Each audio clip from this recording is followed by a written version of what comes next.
I love what I do, and today we're working on the front sway bar.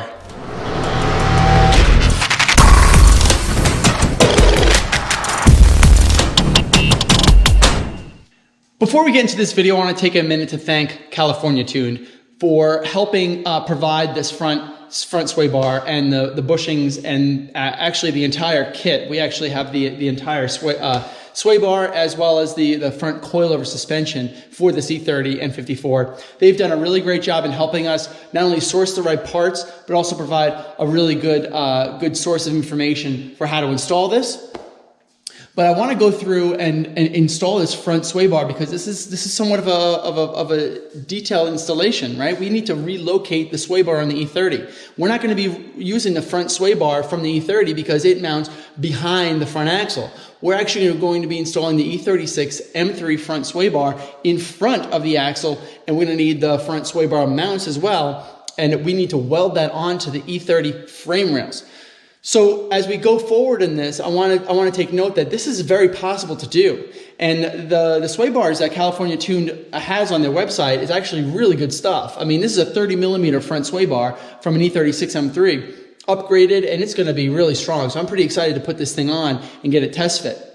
Now, there's another real quick note. Along with California Tuned's front coilover suspension, they actually have these little they're kind of like grommets, a clamping grommet that goes onto the actual coilover spring perch, and you can actually set the height that you want your front sway bar to be operating at. So this is definitely a custom installation that we have here, but the fact that you can mount the front upper sway bar link attachment onto the actual coilover threads and clamp it down at whatever height you want makes it really convenient to install this thing and very customizable. So shout out to California Tuned for that. Thank you for sponsoring this channel. Thank you for sponsoring this video.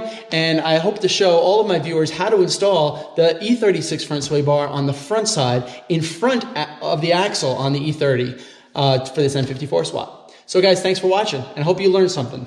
So for the E36 front sway bar, I purchased 2 of these front sway bar mounts that actually install on the E36. I'm going to need to modify them and slim them down in order to install onto the E30 frame rails. Okay, so this is a front mount sway bar. So the idea is that it sits right underneath the oil pan and it mounts to the frame rails. I'll show you the frame rails in a second. There's a couple of positions where there's some interference, like right up here. Right there, you can see there's a little bit of an interference there with the coolant pipe. Right there. We're actually going to try mounting it as far back on this angle part of this frame rail. So the location of the sway bar needs to be as rearmost as possible so that the location of the mount of the sway bar is as close to the location of the actual spindle as possible. So it behooves us to mount it as rearward as possible. I'm thinking that this might be the best place to do it, is something like that.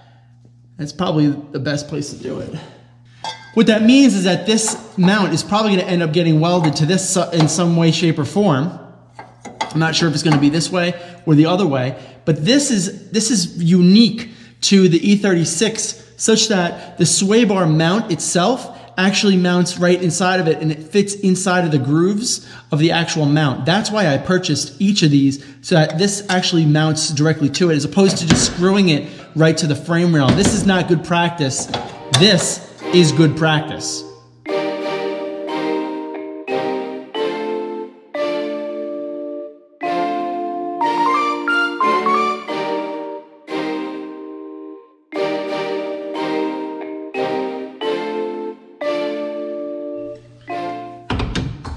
Mocking this up without any modifications to the 2 brackets makes it too low.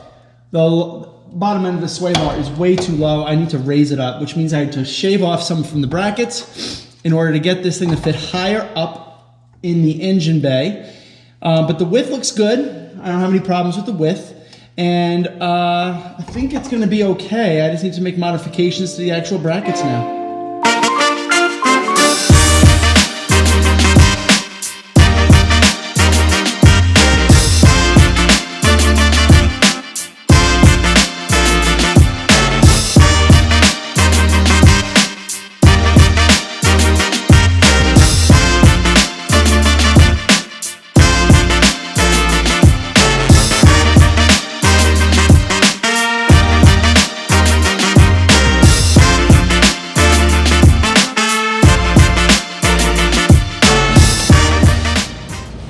I cut off each of the adapter brackets from the E36, put it in a vise, and now I need to shave off all around out here, remove all the paint or powder coat, whatever it is, and sand it down so I can get it ready for weld. Because I have to weld it onto the actual frame rails of the E30. When I test fit it, I want to test fit it, make sure that I got the right locations on the E30 frame rails, and then start to shave them too, and then tack.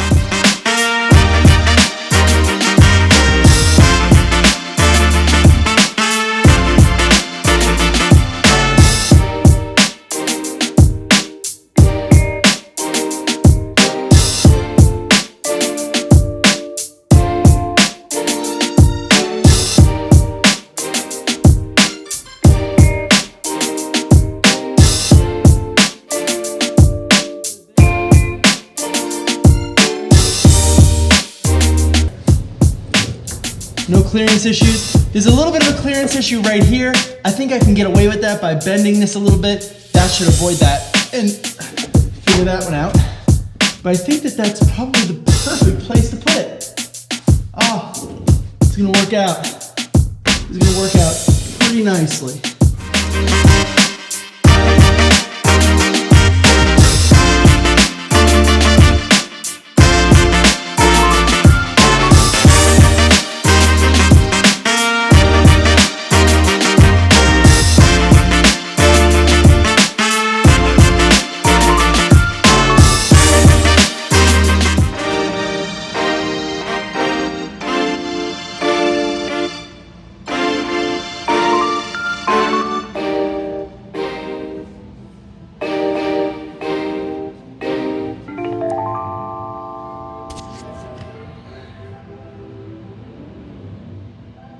All right, let's talk for just a quick minute about the upper spring perch from California Tuned.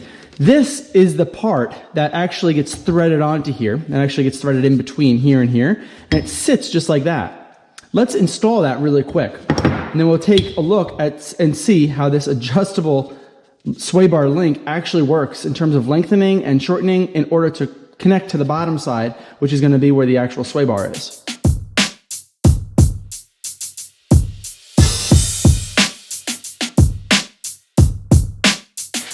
So here is the upper sway bar perch. All right, there's a hole here. This guy fits very conveniently right in there like that. Screws on tight. And then this is a rod that has both reverse thread and forward thread, so that no matter which way you turn it, if you turn it one way or the other, it actually spreads them both out and puts them and contracts them at the same time. So that's a pretty unique feature. But that's the way most all tie rods are designed. This is a custom designed sway bar link for the E30 with the California Tuned front suspension on it. This part connects to the actual sway bar. Unfortunately, I'm going to have to cover the installation of the actual coilover in another episode later on this spring. But this is essentially how the sway bar is going to mount. Now let's take a look at the lower mount on the actual car and show you where it's going to connect and kind of feign or mime what this thing is going to end up looking like as it's connected in the car. So the way this is going to work is that this spring perch piece sits on the thread up there, somewhere in this area. I don't know if it's up higher or lower, but the length of this might need to change, but the way it goes is basically screws onto that. This guy rolls around, kind of screws onto there like that. When you have it at the right setting, the height that you have, the upper sway bar perch, you basically take this 5mm and you screw it in, and it kind of locks this mechanism in place, right? Unscrew it, screw it, kind of torques on this, pushes it in, and actually it's a pretty slick setup the way that it's designed, actually. I kind of like it. But this guy's going to sit in here, and it's going to look something like that. Pretty nice setup. I am really super excited to get this thing installed. As you can see, the M30 sway bar has two locations here where you can screw in whether you want it on a more sporty setting, which is already sporty, but it can be even sportier by having the center of rotation be closer to the point, which this is actually a lot sportier, and then this one's a little bit more comfortable on the outside. Having said that, that's just about it for this episode. Front sway bar is installed. Again, I tacked the sway bar mounts from the E36 onto the E30 frame rails. I tacked it because not everything is complete and installed yet, so there might be a chance I have to move it, but I highly, highly doubt it.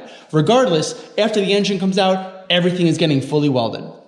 Thank you very much for California Tune for helping to sponsor this episode and providing the sway bar and the coilovers and all that and helping with the instructions on how to install this thing. I am really excited about getting this thing on the ground in the next couple of months after first start. Guys, you have been great sticking with me throughout this entire project. I have been very lucky to have you guys as followers and subscribers. Thank you so much. Comment, like, consider subscribing if you haven't already, and follow along. Thanks, guys. I'm Frank Macaluso from Garageaholic, and I am out. Later.